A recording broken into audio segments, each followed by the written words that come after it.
Jejak ulama Aceh di Mesir, Syekh Ismail bin Abdul Muthalib Asy, tidak banyak dikenal oleh generasi Aceh sekarang, padahal karya Tajul Muluk sering dibaca sampai sekarang. Sebelum berangkat ke Mekah, beliau berguru pada Syekh Ali Asy di Aceh, dan sewaktu beliau berada di Mekah di antara guru-gurunya adalah Syekh Daud bin Abdullah Al-Fatani dan Syekh Ahmad Al-Fatani. Kedua ulama ini memang sangat disegani, tidak hanya di tanah Arab, tetapi juga di rantau Melayu, seperti di Aceh, Fatani, dan Kelantan. Syekh Ismail bin Abdul Muthalib Asy agaknya tidak lepas dari jaringan keilmuan Nusantara ini. Kendati, sampai sekarang hampir tidak ada peneliti yang berani melakukan pengkajian terhadap biografinya secara lengkap.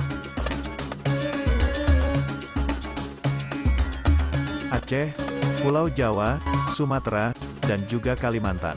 Ada kitab yang selalu dibaca oleh kaum santri atau siapapun yang tertarik dengan ilmu pengobatan, yakni kitab Tajul Muluk. Kitab ini menggunakan bahasa Jawi, Jawa, maka siapapun bisa membacanya bila mengerti. Anak Aceh yang sudah belajar di pesantren modern atau madrasah aliyah, di antara cita-cita mereka adalah bisa belajar di Kairo, Mesir, negeri yang sudah mencetak ribuan ulama.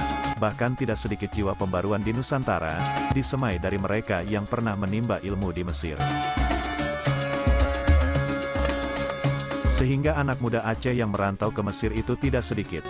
Saat ini sudah ada yang berbakti di Darussalam, seperti Prof. Dr. Tengku Muslim Ibrahim. Juga ada Prof. Dr. Tengku Asman Ismail, Imam Besar Masjid Raya Baitur Rahman Banda Aceh. Di dalam era kontemporer, dunia Islam di Aceh memang tidak dapat dilepaskan dari tradisi keilmuan Islam yang didapatkan oleh sarjana-sarjana Aceh yang pernah menuntut ilmu di Kairo ini.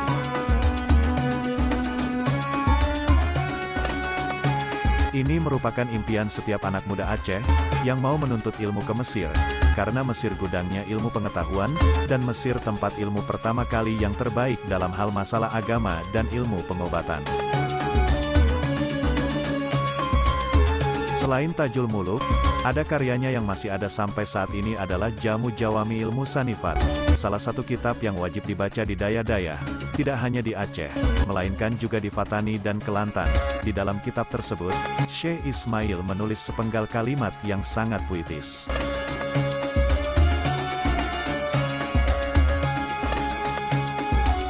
Di dalam hal ini, Syekh Ismail selain mentasikan kitab-kitab ulama Aceh pada saat itu agar mudah dibaca umum. Selain itu ia juga mengarang kitab sendiri seperti Muqaddimatul Muqtadiin, yang dicetak oleh Matba'ah Al-Miriyah, Mekah, 1307 Hijrah, 1889 Masehi.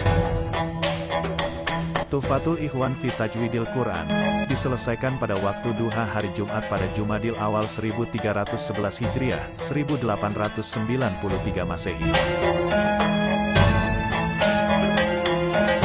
Cetakan pertama Matba'ah Al-Miriyah Al-Kainah, Mekah, 1311 Hijriah, 1893 Masehi. Terdapat lagi cetakan Matba'ah Al-Miriyah, Mekah, 1324 Hijriah, 1906 Masehi.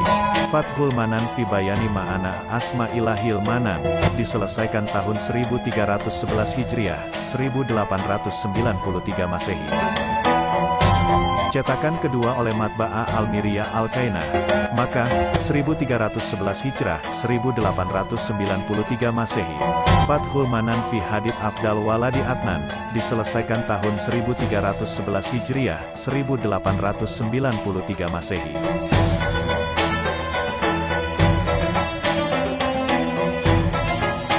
Berawal dari kisah Syekh Ismail bin Abdul Muthalib Al-Asy, lalu mencoba mencari apakah ada ulama Aceh yang cukup disegani di Mesir.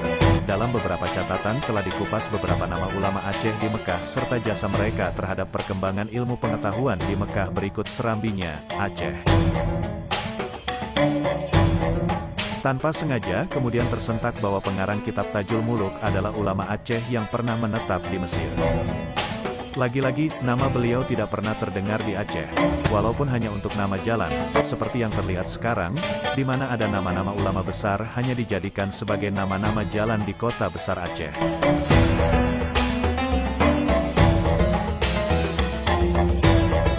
Wan Muhammad Sangir Abdullah, pengumpul hasil karya ulama Nusantara, mengatakan bahwa Syekh Ismail Abdul Muthalib Asy, setelah lama belajar dan mengajar di Mekah oleh gurunya Syekh Ahmad Fatani, mengirim beliau ke Mesir untuk mengurus dan membina kader-kader muda Islam Nusantara yang lagi belajar di Al-Azhar Kairo bersama Syekh Muhammad Tahir Jalaluddin, Syekh Ahmad Tahir Hatib, Syekh Abdurrazak bin Muhammad Rais, dan Syekh Muhammad Nur Fatani.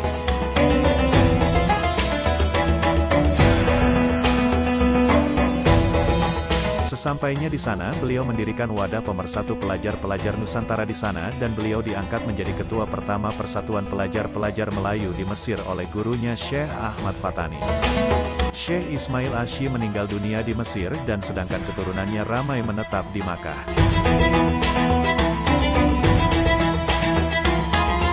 Sampai sekarang belum diketahui di mana pusaranya. Namun, jasa dan embrio keilmuan yang ditiupkan oleh Syekh Ahmad Fatani kepada Syekh Ismail Abdul Muthalib Asy sudah berhasil. Buah dari hijrah ini sudah dapat kita rasakan sampai hari ini. Tidak hanya bagi orang Aceh, tetapi juga bagi umat Islam di Indonesia, Malaysia, dan Thailand Selatan.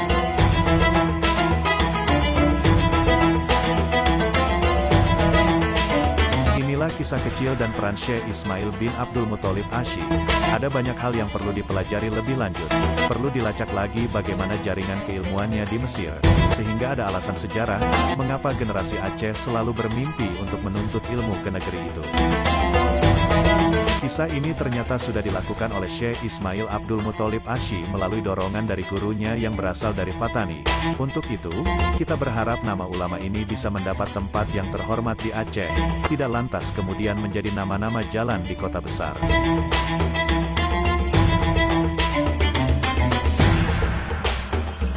Menghormati dan menghargai ulama adalah dengan cara membaca karyanya dan berdoa atas jasa yang telah diberikan kepada kita saat ini. Begitu banyak manfaat kitab Tajul Muluk, namun tidak seimbang dengan pengetahuan pembaca akan penulis kitab ini. Akhirnya sejarah tercecer dan tersebar entah kemana. Kali ini bisa menjadi perhatian bagi masyarakat dan pemerintah Aceh.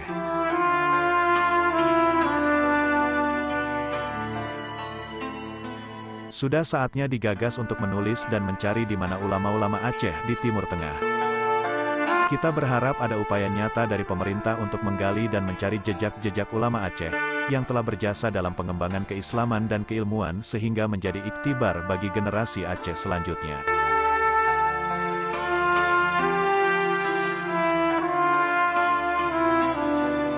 Secara sejarah, modernisasi pendidikan di Mesir berawal dari pengenalan kemajuan ilmu pengetahuan dan teknologi Napoleon Bonaparte pada saat penaklukan Mesir. Kemajuan ilmu pengetahuan dan teknologi yang dicapai Napoleon Bonaparte yang berkebangsaan Perancis ini, memberikan inspirasi yang kuat bagi para pembaharu Mesir untuk melakukan modernisasi pendidikan di Mesir yang dianggapnya stagnan.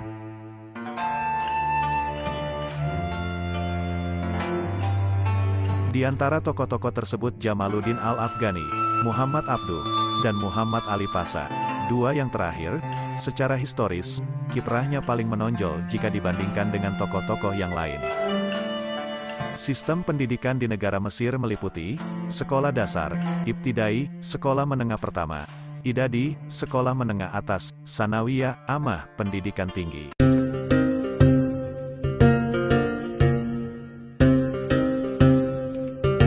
Mesir dengan luas wilayah sekitar 997.739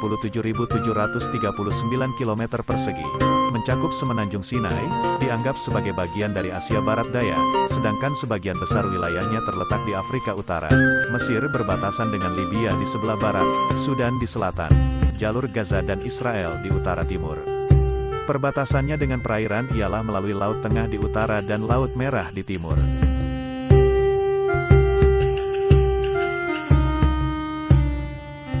Asal nama Mesir, orang Kipti, Mesir kuno, menyebut negeri ini di zaman dahulu dengan istilah Kemi dan Takemi yang berarti hitam atau tanah yang hitam, sebagai simbol dari warna tanah yang subur.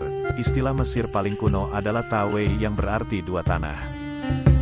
Karena secara geografis Mesir terbagi kepada dua, Tasimau, dataran tinggi, dan Sameho, permukaan laut atau Arduajul Bahri. Nama ini muncul sejak akhir 4000 tahun sebelum Masehi. Terima kasih telah menonton channel TJ News 7. Jangan lupa dukung terus channel ini dan nantikan video terbaru lainnya dengan cara subscribe dan tekan tombol lonceng untuk mendapatkan update video terbaru dari kami. Semoga bermanfaat.